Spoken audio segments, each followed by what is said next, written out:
Welcome to the podcast masterclass from Ginger Wizard Productions. If you're wondering how to do podcasting, you've come to the right place. I'm Nick Wilmshurst and I make podcasts for other people for a living. I used to work in BBC Radio for more than 20 years and now I'm bringing all of that experience of working with sound and getting the best from other people to you.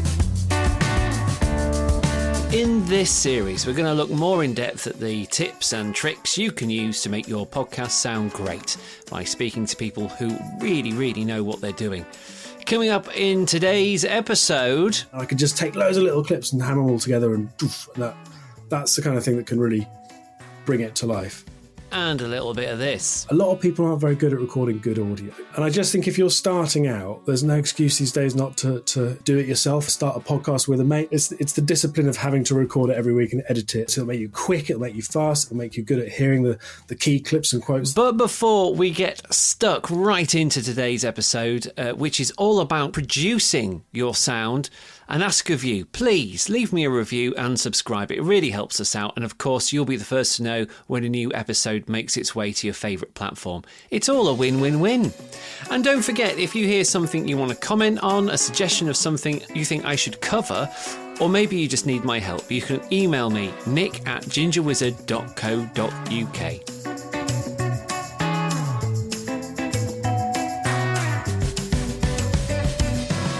And on today's episode, we're going to speak to a guy called Tim Johns.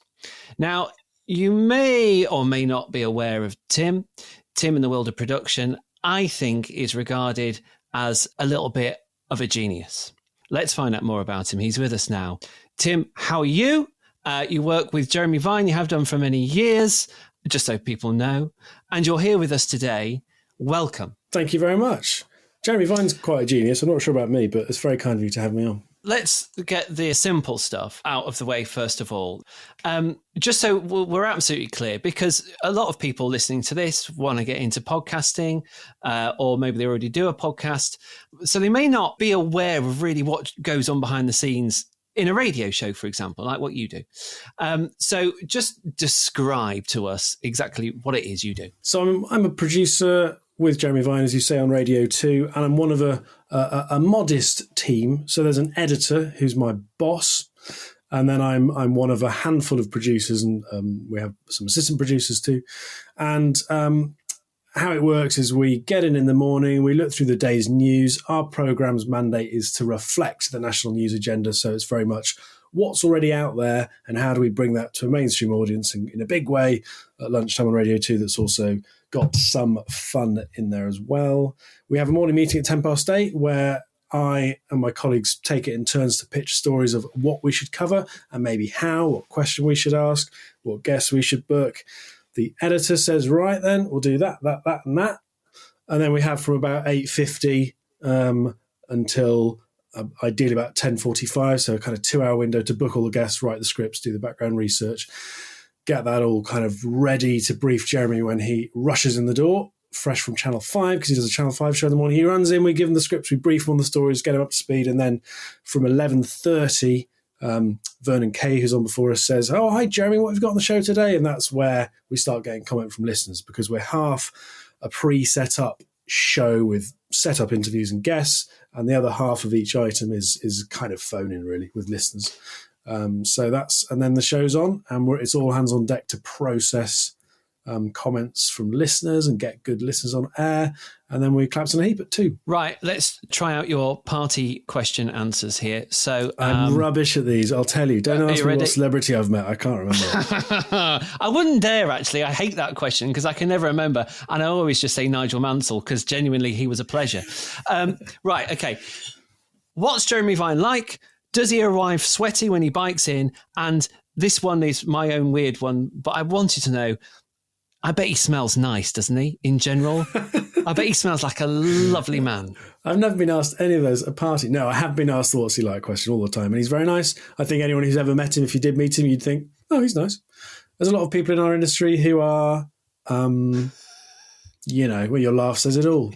Not very nice to work with, to be blunt, but he's not one of them. I've always gotten on with him, genuinely. We work well together. He's fun to work with. I like working on the show with him. He doesn't appear sweaty. I don't know how he does that in the summer. Doesn't he? Not really. It's not a long bike ride. He's doing a 10-minute. He's doing a 10-minute shift there on the bike, but still in the summer, I would be. And he smelled pretty neutral. I hope he doesn't correct me, but I don't think he's a particular aftershave kind of guy. He's just neutral smell, impartial. That's disappointing because I was thinking he's a Paco Rabanne kind of guy. I think, but I stand corrected. I may be wrong. I'm not a connoisseur of such things. The reason we've got Tim on is because he is brilliant at making little bits of what we call in the trade setup audio before the guests appear on air. Check it. I think there's a lot of your stuff on SoundCloud. Am I right there? A few bits. I've got fallen off the wagon a bit with uploading stuff. I used to have a massive archive on Audio Boom, and then they deleted that website more or less. But yes, you can find a few bits on SoundCloud if you don't mind them being slightly outdated.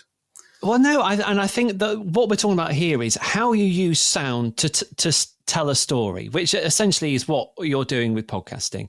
And I wanted to ask you how they were generally driven. I mean, do you decide that you have something coming on and you need to jazz it up, or do you decide that the item needs something else to give it a bit of a push on air? Yeah, so I suppose it was a bit of an as and when question, depended on levels of staffing that day and so on. But certainly for a long period, many days a week, I might have been making a 2 to 3 minute package and explain a setup piece of audio, as you said, to tee up an item and guests. And that'd be my editor saying, here's a topic that's fertile for that, off you go. And so I suppose my specialism in a way is to take a current news event and explain it in a fairly entertaining and engaging way with lots of little audio clips. So the perfect kind of story is something a bit complicated, maybe a bit of politics, something with lots of audio from the day before. Maybe it's been in the House of Commons or there's been interviewees out, and I could just take loads of little clips and hammer them all together, and that's the kind of thing that can really bring it to life, I suppose. And if not that, I mean, I always have a rule that I say to people, it seems like a basic tip, but whatever it is you're producing, once you think you've produced it, just stop for a minute and think, what haven't I done yet? What haven't I thought of? And it sounds basic, but if you do something every day, you think, I've got my script, I've got my guests, I'll go and record now. It's like, hang on, what's the thing you haven't thought of that could jazz it up? So if it's not a package that I've made, it might be that we look at our two guests, we look at our script and we think, actually, we've got time. It's again obvious, but we work in audio. So what piece of audio could we shoehorn in here somewhere just so that the texture of the item is a bit more lively, is a bit different? And that could be as basic as a sound effect or as interesting as an old archive clip of audio that's relevant or anything really. But no, in terms of using audio clips of any variety to try and bring a discussion alive that bit more, I'm a big fan of, if that's not too convoluted an answer. No, I don't think it is, because I think what you're saying there is it doesn't have to be rocket science. You don't have to, because having done the job myself, sometimes you sit there really trying to be too clever, I think. And it's so easy to overthink things. And that sometimes even what seems like the most simple idea can actually add so much to what you're doing. And this is a ridiculous example, but it's one that springs to mind for when one tiny sound effect completely changes the whole item. Unhelpfully, I can't remember specifically what the topic was, but we had the former environmental correspondent Roger Harrabin on our programme. And he was on for quite a while. And I think it was something like he was assessing listeners' energy-saving tips. It was something like that. So they come on and go, I've got this idea, or I wear an insulated jacket indoors. Is that a good idea? And he's quite, I'm sure he won't mind me saying, a fairly serious man, quite took it all quite seriously. So that's nearly the item we did. At the last minute, I'm like, let's get an air horn sound effect, and he can play Harrabin's hooter if he likes an idea. And it changed the whole thing, because it went from you had the same content about people describing their idea, his answers, but just with the insanity of an air horn, like going mad at a disco rave. And you go, yes, I'll give that my horn. And it just really gave it a kind of very Radio 2-esque, silly, fun, lively, and crucially something that grabs you from the sandwich you're making. What's that horn going off again? Like one little sound effect, change the item. And, we've got some very funny clips saved in our archive from that for a rainy day. I love it. That's brilliant. So I think, as we are already discovering, if you're meeting Tim for the first time, we know that he's a guy who loves the medium of audio. Technically, let's talk technicals. What's your golden rule, your tick list, if you will, for what makes good audio good? And I know that's a really weird question. But we listen around. You'll do it yourself. Someone will say, I've got a podcast. You think, great. You listen to it and the quality's not quite there. It's very distracting. For you, what's your, say, top 3 to make sure that you're sounding brilliant? Yeah, that's a broad question and a good one, and obviously key to what we do. And I wrestle with this because for many years my thing was... I'm quite a geek. I like good audio quality. I always tell people, get good at audio editing. It's really important. And I suppose, conversely, my answer to that question is none of that really matters compared to the actual words spoken, the content. So my number 1 tip is don't book Tim Johns for an interview. He's rubbish. You're all right. You're okay. No, but seriously, it's the content and the stories and the scripting, which without that, you've got a failed product. You can have the best technical setup and a lovely microphone, but without that, it's kind of nothing. And the stuff that stands out there tends to be, meaningful, important, emotional. It might affect the listener's pocket in terms of it helps them with finances or health. It tugs at the heartstrings. It's really interesting stories, really well told. So I guess that goes in at number 1. I don't know if I'm going to get to number 3, but my number 2... Just make something up. It'd be fine. I'll make something up, yeah, fine. My second point then is about audio quality. And you'll know this as well, but it's surprising, especially in news broadcast, it's really overlooked. A lot of people aren't very good at recording good audio and being good at audio editing. And I just think if you're starting out, there's no excuse these days not to if no one's giving you a contract or a job immediately, or even if they are, and you're still a bit green at it all, there's no excuse not to do it yourself in terms of get some free audio editing software, start a podcast with a mate. Doesn't matter if one person listens to it. It's the discipline of having to record it every week and edit it and get used to how that works. It'll make you a good audio editor. It'll make you quick. It'll make you fast. It'll make you good at hearing the key clips and quotes that jump out and stand out. And I think that discipline, like a blacksmith using a hammer, our tool is being good at editing audio, and people seem to forget that a lot. Get good at the quality. Number 3, have fun. I work with a lot of people who are making podcasts for the first time, and they work within big companies or big institutions, and they've asked the boss has said, yeah, make a podcast, make it about XYZ. Brilliant. Yeah, we'll do. And instantly, because they've had that conversation with the boss, they're already thinking, I need to sound good. I need to sound professional. And the fun element is so important because people don't like seriousness. I think even serious people don't really like that much seriousness. People like fun. We like to be entertained. And I think that's a good... In fact, I think number 3 is your best one. Good. And you just came up with it. Thinking about it for years. How did I do it? No, I was going to say you're right. And I was thinking of when on our programme, Ed Miliband covered for a week. And he was a serious person, and we made him do a lot of things that people had never really heard that fun side of him. And he was really fun, and people loved it. And so did he. So yeah, you're right. Serious people having fun. If you're interviewing the MD of your company for a commercial podcast, like, don't be scared of them. They're just a human. They have their own thoughts on dogs and movies and films and Lord of the Rings, and get a bit of that in there as well. Whatever the interview, if you can. I think we should hear a bit of Ed Miliband, because that was brilliant. But that was with Napalm Death. Let's have a listen. Once more with feeling. You do it once more, and then I'm going to do it. You're right.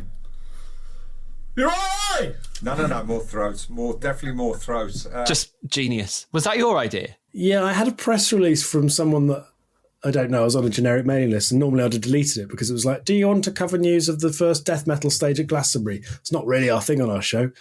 But I thought, well, we could, what if he was offering Napalm Death? I thought, well, what if they could teach Ed Miliband to sing death metal? You'd listen to that.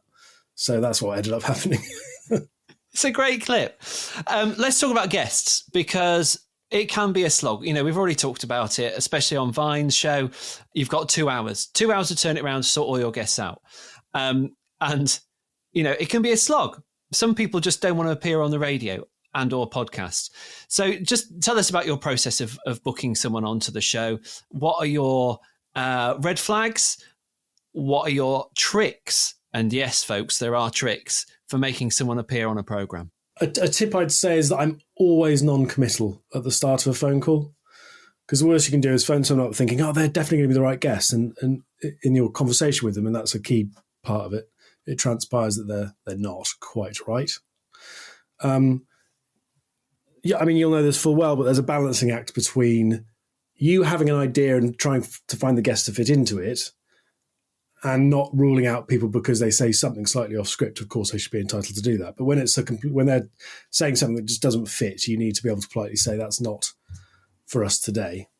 I don't know about red flags. I mean, people who like pick up and with a string of expletives. That's a pretty good one. Often a warning sign there, yeah. Yeah, often a warning sign. I guess it's easier to go with what feels good and right. So we, like most programs, have a bank of regular contacts. There are a lot of pundits in the wider media who we make heavy use of, and it's a kind of pecking order. So often we mostly cover news stories. Mostly we try to get as close to that story as possible. So who was there? Who saw the thing? How local can we get a reporter to be? And then it's a sliding scale of like, okay, we're running out of time. Who can read a page of information and regurgitate it well on air? Who is a general great commentator in the sphere of the liberal left who likes umbrellas? You know, it's a sliding scale from specialized to general.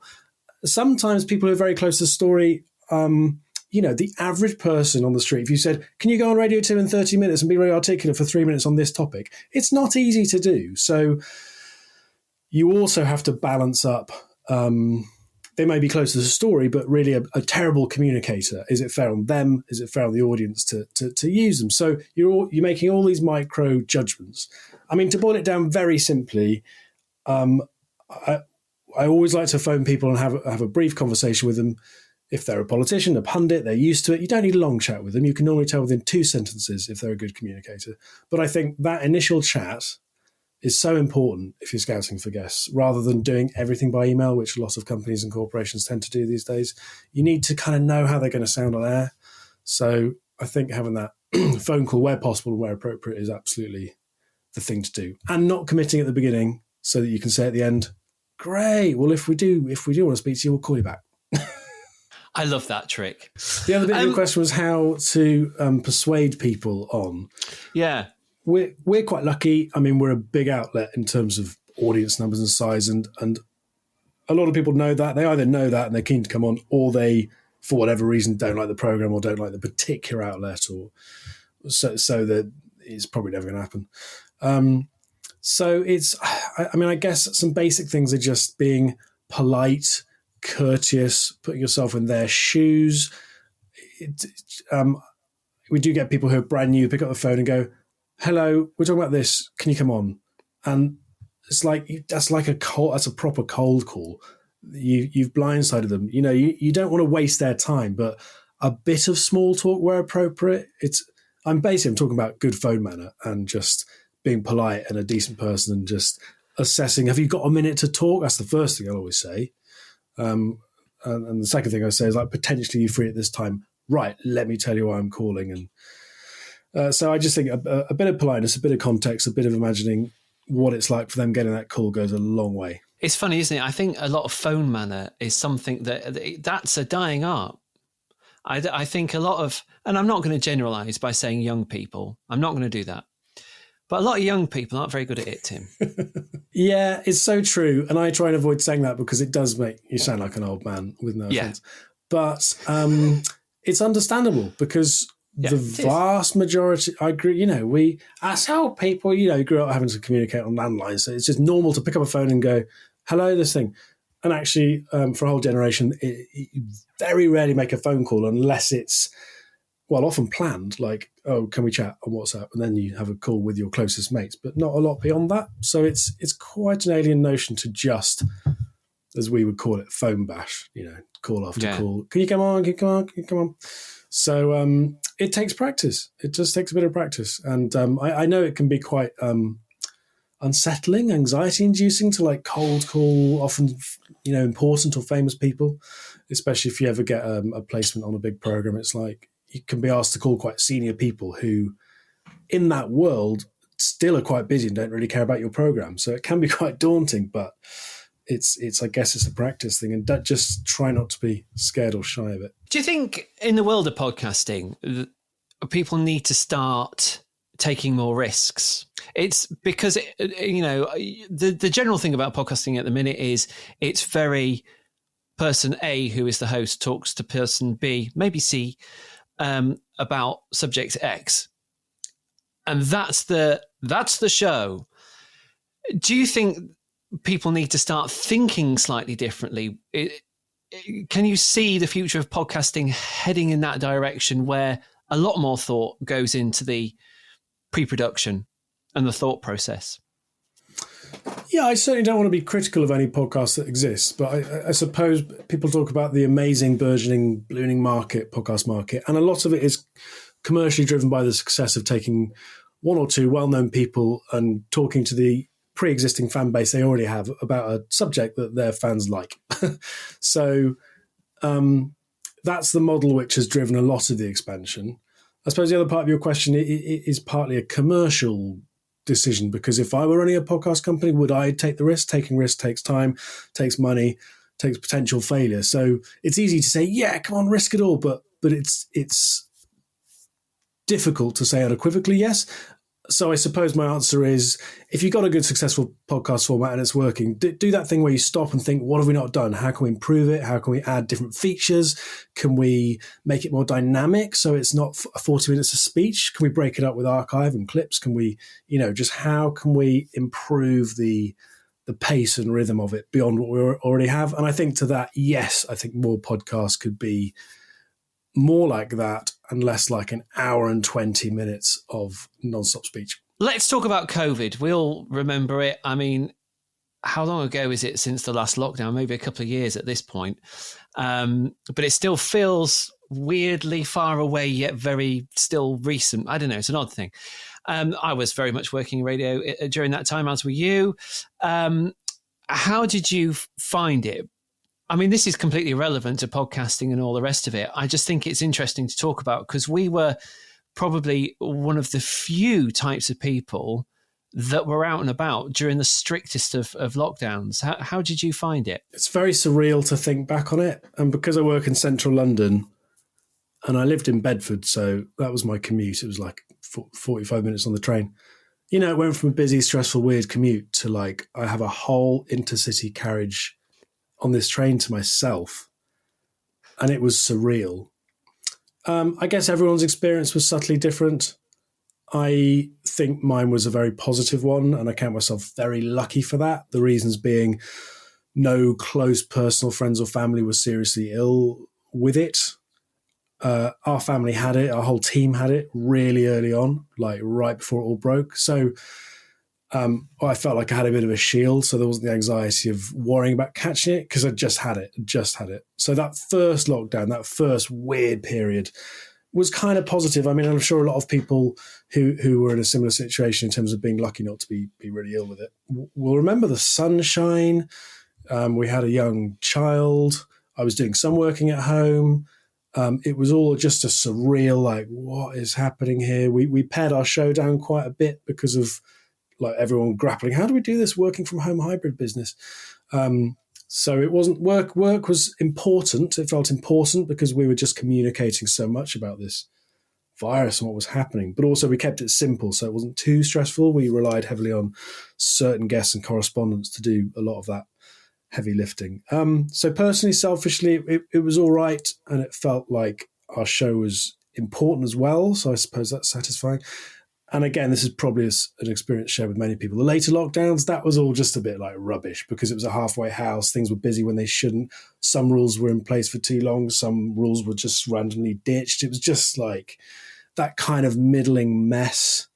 And the support started to dry up, and hospitality and other sectors started to struggle. Medics had been through it and had enough. So it was a crazy time, wasn't it? And it was odd to be in a kind of non-vital, I'm neither a bin person nor a medic. It's not like vital infrastructure, but here we are doing my office job, like in work during the lockdown. It was quite odd. I'm like you. I feel slightly guilty and maybe even a bit ashamed that I enjoyed it so much. But it was, I found it, a wonderful time because I biked into work. I was 4:30 in the morning on empty roads into an eerily empty city. I mean, that mind-boggling. And at the end, I'm not sure whether you found this, but when you went into the studios, you were probably, just such a select four group of people. Well, we were four, maybe more on your team, but, we were four people separated by different rooms and stuff. But we were lucky. We got to go and spend time with each other out of our homes. We got to leave the house. We got to, experience what it's like to work in the center of a big city while it's shut down. That was so weird. And, hopefully we never have to experience it again. But I was listening to people talking about it the other day. I can't remember what it was on now. Awful memory. Comes with age, Tim. And it just suddenly came back to me how special that time was. And it was very much certainly a time that I think a lot of people fell in love with radio and they fell in love with podcasting. Certainly our relationship with our listeners at that radio station at the time, it changed. It completely changed. We became more so than ever, we became their mates. It was a very strange time. Yeah, it was. We did a piece. What was it? It was kind of towards the end of the first stint of COVID, and it was there were rainbow pictures popping up on social media all over the country. So there'd been like a lot of rainstorms and sun, and we just closed the show with. We played like Over the Rainbow, and Jeremy did this little monologue about how we'll all see each other again. And we had little clips from listeners, that regular listeners, just on with like messages of who they were looking forward to seeing. We played that, and it was just like oddly emotional. And it felt like we'd all been through this collective mad experience, and so odd to be in the middle of it. And then it really felt emotional. There was a deeper connection between program makers and listeners, and I mentioned the regular experts and guests we had on, a real sense of praise for them from the audience. Like, thank you so much for like holding our hand through this. So yeah, I think you're right. So, some listening habits and connections between broadcast and listeners definitely deepened. Some went like that thanks to anti-vaccination misinformation, but that's a whole other topic. Oh, yeah, let's not go there. You're right. Tim, finally, I have to ask you about this because famously you have an issue with this. What's your problem? The good old record scratch. By the time I die, maybe I'll have completed my campaign to eradicate it from our industry. Look, I'm sorry if you've used the record scratch, and if you're moderately in any way progressing your career, you will have, because everyone does at some point or is asked to. Here's the secret that I shouldn't confess, but I don't mind it too much if it's used in a creative way. But broadly speaking, I don't like the record scratch sound effect because it typifies, again, sorry if I'm talking about you, but it typifies lazy production to a point in that it's just so glaringly obvious and cliched and hackneyed that it's a good example of a thing where you can think, how could I do this differently? And it's so like, this thing was happening. It was all lovely. And then, record scratch sound effect, this happened. It's like, yes, I have heard that before. Is there a different way to tell that story? So as I just become old and cynical, I just thought, why not campaign to eradicate that sound effect? Well, that's where it all went off the rails with Tim Johns.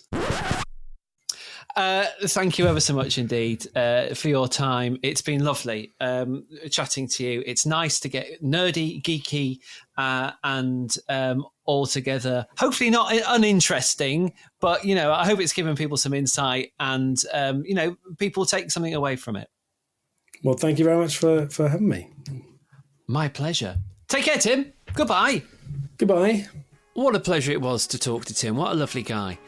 That's about it from today's episode. In the next one, we'll be looking at confidence. If you're a host and you need a bit more confidence, what can you do? See you next time.